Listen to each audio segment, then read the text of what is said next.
everyone! I honestly don't even know how to start this off because it's been so long since I've posted a video. I guess I'll just start off by saying if you're brand new to my channel, my name's Darrian and I moved across the country to attend the University of Arizona. That's where I got my bachelor's in psychology and my master's in counseling. I make videos about college and applying to grad school, especially grad school in counseling related fields.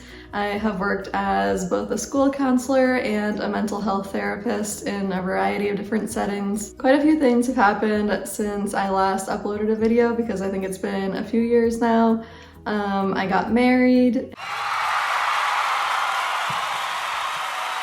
And then I unfortunately ran into some kind of random health issues along the way. Maybe the health stories I'll keep for a story time video for another time. I'm still in the mental health counseling field, but if I'm being honest, as of late I've kind of been questioning whether the counseling field in general is for me or not. And I also want to do a quick disclaimer here. I'm not sharing any of these things because I want to complain or anything like that. There's actually aspects of being a mental health therapist that I really love. Obviously, if you've seen my channel before, you know that I think it's really important that everyone has like all of the information before deciding whether to become a counselor or not. And that includes both the positive and the negatives. And that's going to be the topic of today's video, things that I've run into in the counseling field that have been maybe a little bit discouraging or frustrating. So maybe without any further rambling, let's get into my list. Number one on my list, starting off strong, is please do not be mean to your child's therapist. I have always worked with kids. The youngest being maybe like 4 or 5 is usually like the youngest I go. Basically just kids, teens, young adults. That's really what I like to work with. However, I have learned that comes with a whole host of other challenges that maybe like working strictly with adults doesn't. Basically, by having a child as a client, the parents also become your clients. I get it, no one comes to therapy because everything's going amazing 100% of the time. Usually there's some sort of stressor going on. I would just encourage you, if your child has a therapist, please do not make them the punching bag for all of the other things that might be going on in your or your child's life. Because trust me, we want to help, we are team. You and whatever your kid's name is. And I can only speak for myself, but I think I speak for a lot of other child therapists when I say this. We spend hours of unpaid time prepping for sessions, thinking about the perfect activity we could do with your child, the perfect game we could create. We spend time making our own worksheets and stuff for them. We are doing all we can to help. And our time is somewhat limited if we want to have a life outside of sessions too. Most people have a caseload of like 20 to 30, I would say. So just putting it in perspective, your child's therapist has 19 to 29 others just like your child. I feel like there's also kind of a misconception where parents might think, well, my child is the client, not me, so the therapist isn't really paying much attention to me. Not true. We are watching your behavior as well. Not saying that to be scary, but we are watching. We're watching for how you interact with us. We're watching for how you interact with the child. For example, if you approach conversations with a therapist in like kind of a mean or defensive way, we might kind of infer that you treat conversations with your child similarly when we're not there. I also think there's kind of a misconception with some parents too about like what therapy really is and what it can do. Sometimes we see a lot of parents kind of treat it as more like customer service than it's really meant to be. Therapy is not meant to be you drop off your kid for 1 hour, go run errands, come back, and they come back perfect and they're gonna be great for the rest of the week. That's not how it works. And it makes sense when you think about it because a lot of these habits or behaviors you're seeing in your child came over their lifetime, over several years. So kind of unrealistic to expect that it's all going to be fixed with just 1 hour per week out of however many hours there are in a week. I'll have to look and put it here. And along those same lines, parents can be quick to say, oh, my child's misbehaving and it must be because they didn't do something right in the 1 hour per week of therapy versus trying to see that there's so many other factors that go into how your child's acting. Last thing I'll say about being a child therapist, and then I'll move on. A lot of us get pushed back on playing games with kids in session. Sometimes parents will fall into the trap of, what'd you guys do in session today? which might be a topic for another video. I kind of discourage parents from grilling kids about what they talked about in session or what they did. But sometimes kids will be purposely vague, like, oh, we just played a game. And sometimes that can make parents kind of upset when they hear that. They think like, oh, I'm paying you this amount and you're just playing games with my kid. When really all of these games have some sort of therapeutic element to it. We're not playing games just for fun. We didn't go to school for 6 years just to play games for fun. Whether the kid realizes there's a therapeutic element to it or not is another thing. We kind of hope they don't see that. Because obviously if you ask a kid just like this to tell you about a traumatic event in their life, they're gonna shut down. And we never want to force a kid to talk about something like that because you can end up re-traumatizing them. But if it's in the form of a game and you're just providing the opportunity to share about that traumatic event, kids tend to do so a little more willingly. That's just because as kids, play is like their natural kind of language. So you're more likely to get kids talking about things when it's in the form of a game or activity of some sort. But I think when some parents hear about like games, they're very quick to say, no, you're gonna talk about what I want you guys to talk about. And again, we want that to be a safe space for the kid to talk about what they want to talk about versus it being what the parent wants them to talk about, because then it ends up feeling like the parent's therapy. Okay, rant over. Number 2 on my list is I always feel like there's quite a bit of pressure with this job. Now, I know there's an element of pressure to all jobs, right? But this one feels especially more so at times. I had a supervisor bring up being an emotional sponge as a therapist.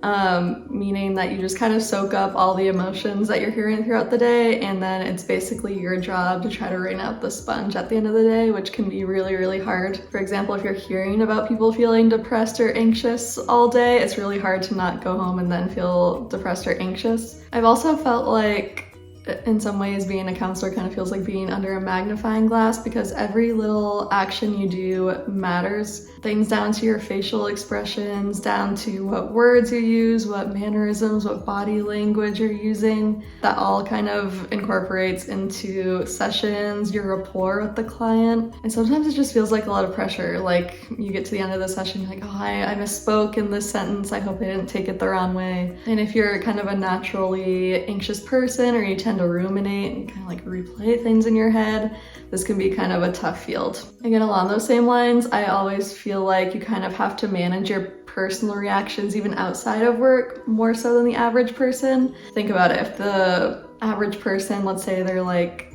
I don't know, a business woman of some sort, and they get into some sort of road rage type thing during rush hour and they scream at the car next to them and give them the finger. Is that the best thing to do? Probably not, but chances are nothing much is gonna come of it. But let's say I did that as a therapist and I turn my head and the car next to me is actually one of my clients or one of their parents. That's not so good because people kind of expect that you have your together as a therapist, or at least you know how to manage your emotions. And again, maybe that's another frustrating thing. I think sometimes people think just because we're therapists, we must have everything in life figured out and we never get upset. But that's just not true. We are human. We have normal human emotions. We're just expected to regulate them a little better than the average population. Number 3 on my list, and this is such a frustrating one to me, is all things considered in the therapy field, we don't really know what works, which I know sounds kind of scary, but just to put it in perspective. So for example, if you're like a medical doctor, let's say an oncologist or something, like a cancer doctor, there's like a treatment protocol versus when you're a therapist, it's not really true. So there's evidence-based therapies, which is what you want to stick to, ones that like have been proven effective by research, but there's definitely more than one of those. So at times I kind of feel like I'm just throwing things at the wall, seeing what sticks. And it does tend to be different for different clients, and whatever their presenting issue is, you might use one therapeutic technique over the other. But basically it can feel frustrating knowing that there's no like agreed upon one path to treat anything. Even treating something like depression or anxiety, something that we run into most often, there's still a whole host of different ways you can treat it and different techniques for it. So that can feel kind of frustrating at times. Number 4 on my list is that it kind of feels like there's constantly moving goalposts, whereas a lot of other jobs are just you go through the program, you take the test, and bam, you're licensed. With counseling, there tends to be a lot of just wait until. It's like you get your bachelor's in psychology. Okay, well, you need to do a master's if you want to do like significant clinical work. Okay, so you're in the master's program, you finish your classes. Well, now you have to do internship. Okay, you do that, you graduate. Okay, now you have to do the exam. You do the exam. Okay, now you gotta get licensed. So you get licensed. Oh, but now you gotta practice as an associate for at least a couple years until you get so many supervised hours, and you do that. Then you've gotta apply for the independent license. There's just a lot of different steps. That can feel frustrating if you really just wanna get to a place where like there's no more steps. Number 5 on my list is kind of along those same lines. This probably goes for everyone. We've all had really great supervisors and maybe some not the best fit for us. One frustrating thing about the mental health counseling field is sometimes you can kind of feel like at the mercy of your supervisor. Sometimes there will be like an ethical dilemma or a case where you feel really strongly that how you want to handle it is the most ethical way to go about it, but maybe your supervisor tells you you've got to handle it a totally different way, and that might not feel the most ethical to you, but they're your supervisor and you're under their supervision, so you gotta go with it. If you have a good relationship with your supervisor, you can always like talk about those differences of opinion, but that's always been a frustrating thing to me, especially when mine and the supervisor's opinion on how to handle something was totally different. Number 6, this is kind of a small one. It's maybe more like a personality trait than anything, but if you tend to be a really strong planner in your personality, like you want to know what's happening throughout the day, you want consistency, this field might not be the best for you. I would say that school counseling actually tends to be the least predictable. For example, like you don't really know who on your caseload is going to come knocking on your office door as a school counselor. You may not have even met them yet because your caseload's so large. Versus working as a mental health counselor, you at least have some idea of what your day is going to look like because you can look at your calendar and see what clients you're seeing that day. But there is a level of unpredictability to it. Even in a session where you have a pretty good idea of what topics you're going to talk about or what skills, you really have no idea what they're going to say, and you really got to think on your feet on what you're going to say back and which route you're going to go, what techniques you're going to use, that sort of thing. The last one on my list, and trust me, I hate talking about money or billing with clients, but it is something that's been discouraging or frustrating to me as a therapist. It is enforcing the no-show or late cancellation fees. So a lot of private practices have these, and there's a variety of reasons for them. I would say really number 1 being it enforces people to keep their appointments if they're taking up that time slot. So for example, let's say you have like the coveted 4 p.m. after school appointment. That's always my most popular and my most sought after, especially for children. Most practices will just bill you the total session fee as it would be without insurance. Basically because you are taking up that time slot that 20 other people might be trying to get. The other reason being so your therapist gets paid. I think a lot of people have the idea that, you know, if we're in the office, we're getting paid hourly, when that's not true. We get paid by clinical hour. So that's where that no-show or late cancellation fee comes in. If I'm sitting there waiting for you, I've got everything laid out for the session, I'm all prepped for it, and you don't show up, it's not really fair to the therapist. They were ready to work, but then if they don't get paid, then it's really not fair. So basically, moral of the story there is just communicate with your therapist, let them know if you're not gonna make it, and you should be good. Anyways, that is it for my list. Thank you so much for listening to me rant about all these things. Please feel free to comment down below, either if you've had like similar experiences and agree with some of these points, or even the opposite, if you disagree and you haven't had these experiences and you've had the total opposite, please share, because again, I think both sides are equally important to hear. Thank you so much for watching, and I'll see you guys next time.